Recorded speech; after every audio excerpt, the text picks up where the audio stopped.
Hello friends, இன்றைக்கி நம்ம வந்து ரிசனில் ஒரு ஃபோட்டோ ஃப்ரேம் எப்படி பண்ணுறதுன்னு பார்க்க போகிறோம். நம்மக்கிட்ட ஒரு கிளைண்ட் வந்து ஒரு சின்ன ரிசன் மட்டும் எங்களுக்கு இப்போ பண்ணி கொடுங்க அப்படின்னு சொல்லி கேட்டிருந்தாங்க. அதுக்காக தான் பண்ண போகிறோம். ஃபஸ்ட் நம்ம பண்ணுறதுக்கு முன்னாடி நம்ம மோல்டை க்ளீன் பண்ணிக்கிட்டு அதுக்கப்புறம் நம்ம வேணுன்ற கலர் வந்து நம்ம டிசைட் பண்ணிக்கலாம். நம்ம கிளைண்ட் வந்து இந்த கலரில் வேணும்னு கேட்டிருந்தாங்க, அதனால் நம்ம இது இப்போ பண்ணிகிட்டு இருக்கோம்.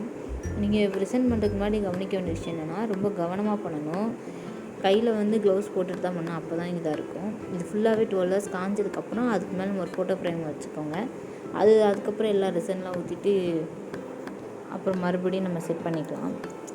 இதுக்கப்புறம் மேலே ஃபுல்லாக ரிசன் ஊற்றிட்டோன்னா நம்மளுக்கு கொஞ்சம் ஃப்ரீஸ் ஆகாமல் இருக்கும், மூவ் ஆகாமல் இருக்கும். அது திரும்பியும் ஒரு 12 hours வெயிட் பண்ணுங்கள். நான் கொஞ்சம் அவசரப்பட்டு கொஞ்சம் முன்னாடி எடுத்துட்டேன். அப்புறம் திரும்பியும் கொஞ்சம் நான் காய வச்சுருந்தேன்.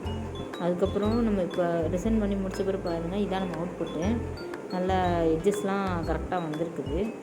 பேக் சைடு மட்டும் கொஞ்சம் லைட்டாக இதாக இருந்தது. இப்போ பாருங்கள், இந்த இது கொஞ்சம் காயாமல் அந்த மாதிரி ஃபுல்லாக இருந்தது. அது நம்ம இப்போ க்ளீன் பண்ணிடணும். இது வேறு ஒன்றும் இல்லை, செலோ டேப் வச்சு நம்ம இந்த மாதிரி புஷ் பண்ணி எடுத்துகிட்டே இருந்தோம்னா அது வந்துடும். அதுக்கு வேறு எதுவும் பண்ண தேவையில்லை. இதுக்காக நம்ம ரொம்ப ஸ்ட்ரெயின் பண்ணிக்க அவசியம் இல்லை.